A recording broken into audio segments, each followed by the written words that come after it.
As soon as I spray this shit on, boom, I'm just hit with this blast of like this herbal fresh iced tea. And it really caught me off guard. Like, dude, I wasn't expecting this to smell like this, like at all.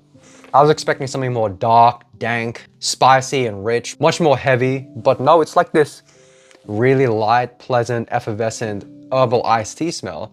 And while that's happening, you have that vanilla, you have that kind of resinous amber sitting in the background. So it's there, but it's really all about that freshness, that black iced tea Lipton.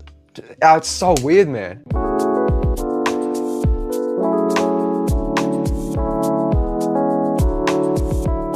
Honestly, the first time I actually smelled this fragrance, I just thought to myself, what? That's what it smells like? It's like a freshie? No freaking way. So I bought it because I thought the tester might have been like a fluke. You know, it has been like sitting in the sun or some shit like that. But no, it was the same. It just smelled like a freaking fresh Lipton iced tea.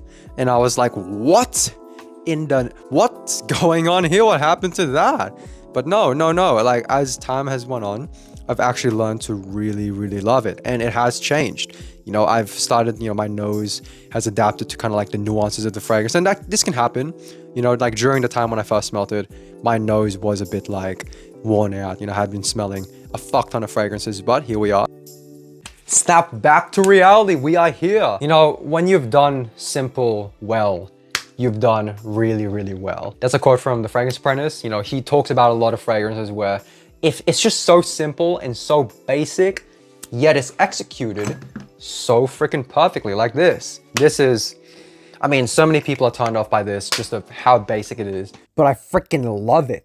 I freaking Hell, I love it. I'm itching to do it again. Now, Mercedes-Benz Club Black, this thing belongs in the genre of fragrances that are just really basic, yet really likable and really just wearable. Where you could just, by wearable, you know, every fragrance, like what the fuck is even that term? Like the fragrance community, fragrance world, I mean, we just make up these fucking crazy terms that just, like if we told this to 20 people who weren't into fragrances, they'd be like, what the fuck are you talking about, bro? I know, because that was me at one point, but look at this. So fragrances like Authentic, like Amen Ultimate, like Reversed, they are basically super basic, simple fragrances, yet they're executed in such a way where you just want to eat them up. It's like gummy bears, you know, they're just basic as fuck.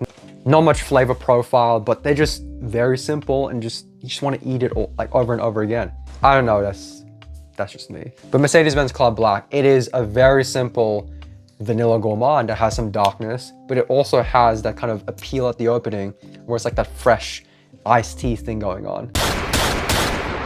So moving away from the iced tea thing, that shit only lasts for like, you know, like a minute max. But, you know, that vanilla creeps in. Like on Fragrantica, they say the notes are freaking bergamot, incense, jasmine, vanilla, benzoin, woodsy notes, and broxin. Like, fuck the note breakdown. We all know how the note breakdown works. It's fucking marketing bullshit. So what I get from this fragrance immediately is just that dark black vanilla. It's like this gourmandy baked goods vanilla. So it's almost like a praline. It's almost like a bit chocolatey as well. It's a really simple, well done vanilla. There's also a bit of like an incense in here. So the incense is coming from like a incensey resinous benzoin. It's not entirely like church incense or anything like that, but it's kind of like this resinous vanillic, kind of powdery, fluffy, ambery nuance.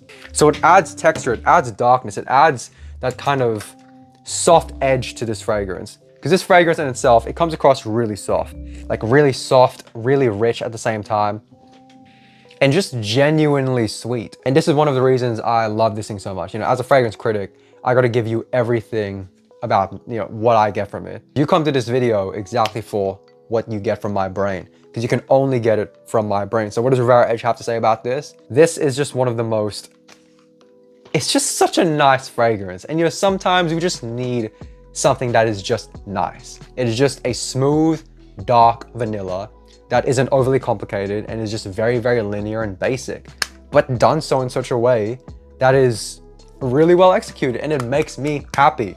I didn't get it first. First time I smelled it, I thought, what the fuck is this? I was expecting something like a darker, more intense fragrance like Tobacco Touch, or maybe even something like the scent Absolute right here. You know, I was expecting something like that.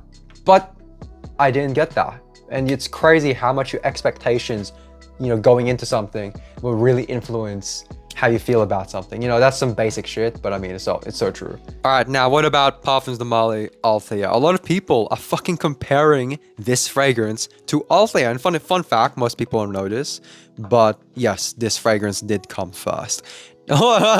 Dirty-minded fuck. Anyways, so Mercedes-Benz Club Black versus Althea, they are very, very similar. I have a decant of Althea, and I also have a clone of Althea, which is Aga. So now I have 3 fragrances that are pretty much like the same thing. And I will not lie to you, Althea is much more spicy, a little bit more rich, but I mean, I can't lie to you, they're not that far off in terms of like the overall scent profile.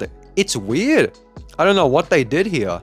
They are pretty similar, but they're not really the same thing, if that makes any sense. But they are very, very similar. Let me just say that. The bottle, I mean, it's freaking...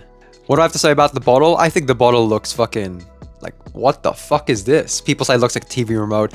I honestly think it looks like one of their cars. Like, just the overall kind of streamlined look of it. I believe this is supposed to look like one of their cars.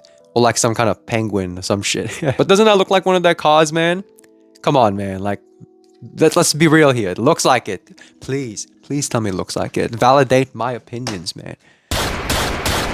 Now you guys know this, but ever since I started becoming more of a fragrance critic than I am a fragrance reviewer, I've just stopped recommending stuff. But this thing, I just gotta recommend it to so many people. And in this video, very rarely, I recommend this to you. Anybody who's looking for just a very simple vanilla gourmand, if you haven't already caught into it, this is the one to go for. Just so accessible, so simple. I believe every man, every woman can really enjoy this. Like, no matter what kind of collector you are, this fragrance will have a place in anyone's collection. This is just fucking phenomenal shit. You know, as a fragrance critic, I more rather give my thoughts, my all, everything about what I believe in the fragrance to the world, more so than like trying to figure out, oh, would you like this, and giving you all the stuff of how it would benefit you and stuff. That's for other people to do. But you know, when you come to me, when you come to Rivera Edge, you come for everything I gotta give you. And if you connect with it, you respect it, whether you disagree or agree. We all not groupies, that's not the word. We all here and we all a fan, man. Even though I won't be able to like talk to as many people because more people want reviews than they want to watch a critic, I'll be able to have more hardcore people who watch this. And so if you agree with what I liked, if you like what I had to say, and if it actually impacted you at all, I'm glad. That's the goal. And I really enjoy this, man. I mean, whenever I just want to freaking sit down and relax, I just put this shit on because it's such a simple, oh man. Breaking down the scent even further, as it dries down even more, I do get like this slightly fruity nuance, maybe like a dried fruit, maybe like a little berry, but it's very, very subtle. Now for me, what I get out of this in terms of its strength, I think it's a pretty subtle fragrance. It's subtle yet striking. Kind of like Abercrombie & Fitch Fierce, Mont Blanc Legend. It's like a very subtle fragrance. It's not the strongest thing ever, but when you smell it, you know you're smelling Mercedes-Benz Club Black. It is quite a striking fragrance, not gonna lie. It does have that kind of memorable quality to it. Now, before I end this video off, you know, a lot of people would end it with like, oh, now what is something that I don't like about it? What's some bad thing? You know, you don't always have to try and find the bad in things. You know what I mean? And I don't really have anything bad to say about this either. I will just say this. I love this fragrance. This is one of my favorite pickups of 2023. Absolutely gorgeous. Love it. Peace out. It's Rivera Edge. Hope this video was useful. Love you all. Man, this year's gonna be great. Like, man, whatever you have in store this year, whatever I have in store this year, it's gonna be fucking fantastic. Every year is. You know, that's the thing. Every single year, it's the same shit. It's literally just days and days and days again. It's just we decided to create this whole thing called years and we number it. But in reality, if you have anything that you want to achieve, if you have anything that you want to go for, now's the time to do it. And that's the most cliche shit ever, right? But it's true. So why aren't you doing it? Love you all. Peace. Look at my wall. Fuck yes. Look at this photo of Ben in this knife I made. Ah, what the fuck? Look at him.